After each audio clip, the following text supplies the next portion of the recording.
जय श्री कृष्णा। राधे राधे जी। आप सबका सुनीता भक्ति चैनल में हार्दिक स्वागत है। भगवान श्री हरि आपकी समस्त मनोकामनाएं पूर्ण करे। दोस्तों, आज है 3 मई 2026 और दिन है रविवार का। तो आज है ज्येष्ठ मास के कृष्ण पक्ष की नारद जयंती। आप सभी को नारद जयंती की हार्दिक शुभकामनाएं। देवर्षि नारद, जो भगवान विष्णु जी के परम भक्त, अन्य देवताओं के ऋषि और संदेश वाहक भी माने जाते हैं। नारद जी का जन्म ब्रह्मा जी की जंगा से हुआ था, इसलिए वे ब्रह्मा के मानस पुत्र भी कहलाते हैं। वे हमेशा भगवान विष्णु जी की भक्ति में लीन रहते हैं और उनके हाथ में वीणा और होठों पर नारायण नारायण का जाप रहता है। नारद मुनि को देवताओं के ऋषि और तीनों लोकों के स्वर्ग पृथ्वी पाताल में समाचार पहुंचाने वाला दिव्य दूत भी माना गया है। तो आज नारद जयंती पर भगवान विष्णु और नारद जी की विशेष रूप से पूजा करने पर व्यक्ति को बुद्धि बल और ज्ञान में वृद्धि होती है और जीवन में सुख शांति भी आती है। और नारद जयंती पर दान पुण्य जरूर करना चाहिए। ब्राह्मणों को भोजन कराए तथा जरूरतमंद की मदद भी करे, जिससे कि आपको आज के दिन ऐसा करने से देवर्षि नारद तथा भगवान विष्णु जी की कृपा प्राप्त होगी। तो आइए आज इस वीडियो में देवर्षि नारद की जयंती पर उनके पूर्व जन्मों की कथा के वृत्तांत को सुनेंगे। एक दिन की बात है, मैं ऋषि वेदव्यास प्रातःकाल उठकर जब स्नान करके सरस्वती नदी के तट पर स्थित अपने आश्रम में बैठे थे, उन्होंने महाभारत और देवताओं के पराक्रम और लीलाओं से पूर्ण अनेक पुराणों का निर्माण किया था, लेकिन फिर भी उनके मन को संतोष नहीं मिल रहा था। उसी समय देवर्षि नारद उस स्थान पर आए और नारद जी को देखकर वेदव्यास ने उनका स्वागत किया और उनसे अपने मन की बात कही।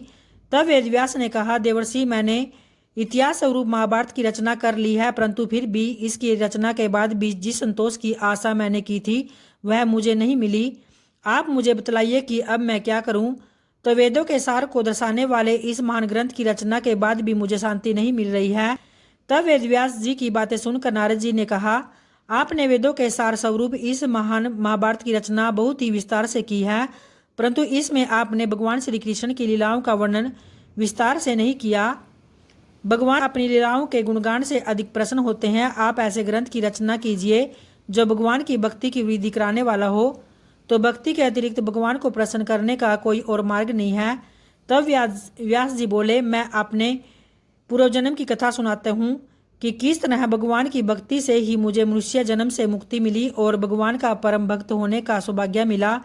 तब नारद जी कहते हैं, पिछले कलम में मैं एक दासी का पुत्र था। मेरी माता दूसरों के घर में काम करके अपनी जीविका चलाती थी।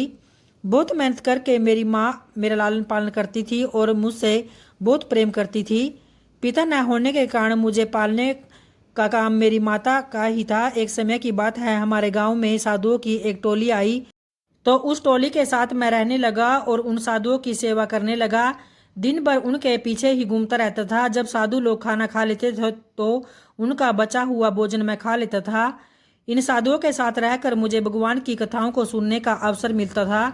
साधुओं का सारा दिन भगवान की लीलाओं को सुनने में ही चला जाता था। भगवान के भजन करना, ध्यान करना और लीलाओं की चर्चा करना, यही इन साधुओं का काम था।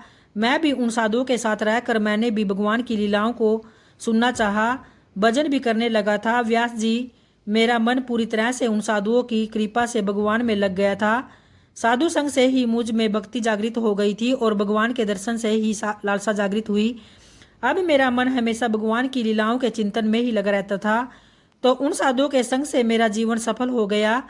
आयु में मैं 5 वर्ष का ही था, परंतु मुझे संसार में कोई रुचि नहीं थी। मेरा तो मन करता था कि मैं उन साधुओं के साथ ही चला जाऊं, लेकिन मुझे मेरी माता के मोह ने रोके रखा और मेरे सिवा इस संसार में उसका कौन था जिसके लिए वो परिश्रम करती थी। व्यास जी के कुछ दिनों बाद साधु लोग मेरे गांव में रहकर चले गए और उनके संग से मुझे इस भवसागर से मुक्ति पाने का मार्ग मिल गया।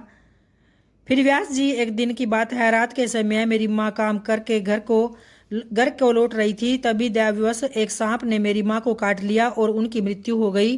गांव के लोगों के सारे मैंने अपनी माँ का अंतिम संस्कार भी करवाया। इस समय दुखों से मुक्ति और संसार की अनित्यता को जानने में उन साधुओं के संग से मिला।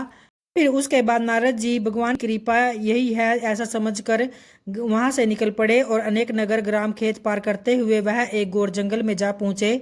तब नारद जी आगे कहते हैं कि चलते चलते जब वह थक गए तो उनको भूख लगी और वहीं पास के कुंड में स्नान करके जल पिया और पीपल के पेड़ के नीचे बैठ गए। जैसे उन महात्माओं ने बताया वैसे ही भगवान के चरणों का ध्यान करने लगे और ध्यान में मन में ऐसा लगा कि आंसू आ गए, शरीर पुलकित हो गया और नाभि तभी अचानक भगवान ने हृदय में अपना दिव्य दर्शन दिया। एक झलक के बाद भगवान चले गए। नारद जी पुनः दर्शन के लिए फिर व्याकुल हुए तो अनेक प्रयत्न करने पर परंतु असफल नहीं हुए। तभी भगवान ने उनको कहा, निष्पाप बालक, तुम्हारे हृदय में मुझे प्राप्त करने की लालसा जागृत करने के लिए मैंने एक बार तुम्हें अपनी रूप की झलक दिखाई है। मुझे प्राप्त करने की आकांक्षा से युक्त साधक धीरे धीरे हृदय की संपूर्ण वासनाओं का भली भांति त्याग कर देता है, तो अल्पकालीन संत सेवा में ही तुम्हारी चित्तवृत्ति मुझ में स्थिर हो गई है। अब तुम इस प्राकृत मलिन शरीर को छोड़कर मेरे पार्षद हो जाओगे। मुझे प्राप्त करने का तुम्हारा यह दृढ़ निश्चय कभी किसी प्रकार से नहीं टूटेगा, तो समस्त सृष्टि का प्रलय हो जाने पर भी मेरी कृपा से तुम्हें मेरी स्मृति बनी रहेगी। और आकाश के समान अव्यक्त सर्वशक्तिमान भगवान इतना कहकर चुप हो गए। तब नारद जी उनकी इस कृपा का अनुभव करके लज्जा संकोच छोड़कर भगवान के मंगलमय मधुर नामों और लीलाओं का कीर्तन और स्मरण करने लगे। इच्छा और मद मत्सर उनके हृदय में पहले ही निवृत्त हो चुके थे। अब वह आनंद से काल की प्रतीक्षा करते हुए पृथ्वी पर विचरण करने लगे और समय आने पर उनकी मृत्यु हो गई। कल्प के अंत में जिस समय भगवान नारायण प्रलयकालीन समुद्र के जल में शयन करते हैं, तो उस समय सारी सृष्टि को समेटकर ब्रह्मा जी जब प्रवेश करने लगे, तब उनके श्वास के साथ नारद जी उनके हृदय में प्रवेश कर गए। और 1 सहस्त्र चतुर्युगी बीत जाने पर जब ब्रह्मा जगे और उन्होंने सृष्टि करने की इच्छा की, तब उनकी इंद्रियों से मरीचि आदि ऋषियों के साथ नारद जी का प्रकट्य हो गया। तभी से वह भगवान की कृपा से वैकुंठ आदि में और तीनों लोकों में बाहर और भीतर बिना रोक टोक के विचरण करने लगे। भगवान की दी हुई स्वर से विभूषित वीणा पर तान छेड़कर वह उनकी लीलाओं का गान करते हुए सारे संसार में विचरते हैं। तब नारद जी कहते हैं, जब मैं उनकी लीलाओं का गान करने लगता हूँ, तब वे प्रभु जी बुलाए हुए की भांति तुरंत मेरे हृदय में आकर दर्शन देते हैं।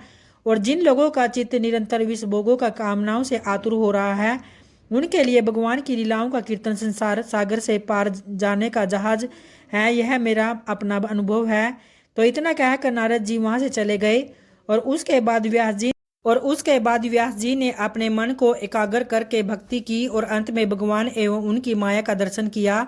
तब उन्होंने जान लिया कि भगवान की शक्ति माया से मोहित जीव को उससे पार पाने के लिए भक्ति करनी होती है।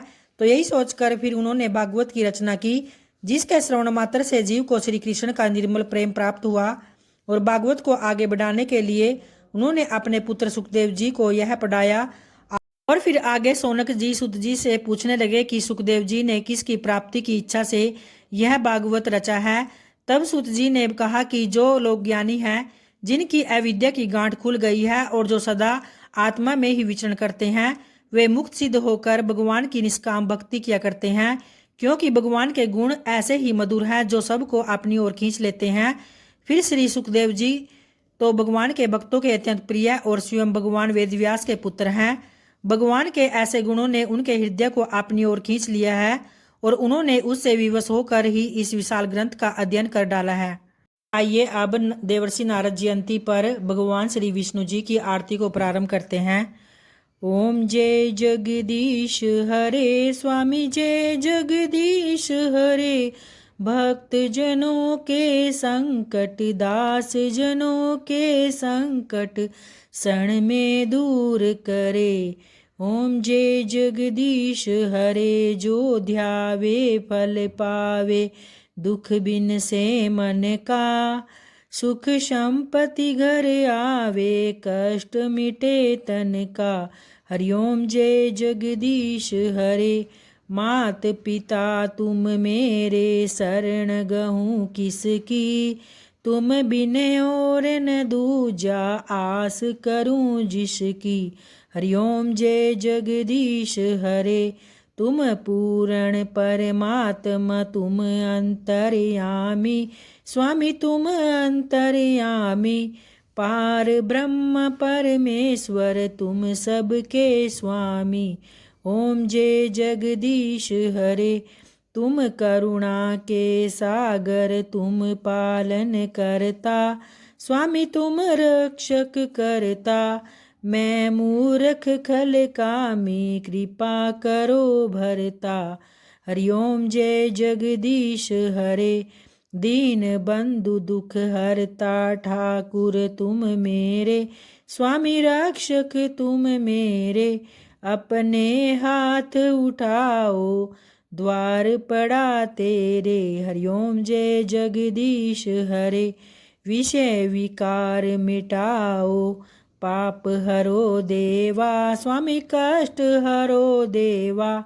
श्रद्धा भक्ति बढ़ाओ संतन की सेवा। हरिओम जय जगदीश हरे, हरिओम जय जगदीश हरे, हरिओम जय जगदीश हरे। उम्मीद करती हूँ भक्तों आपके लिए यह वीडियो की कथा उपयोगी होगी। वीडियो की कथा अगर अच्छी लगी है तो वीडियो को लाइक और चैनल को सब्सक्राइब करना न भूलें। जय श्री हरि विष्णु, जय माता लक्ष्मी की। धन्यवाद भक्तों।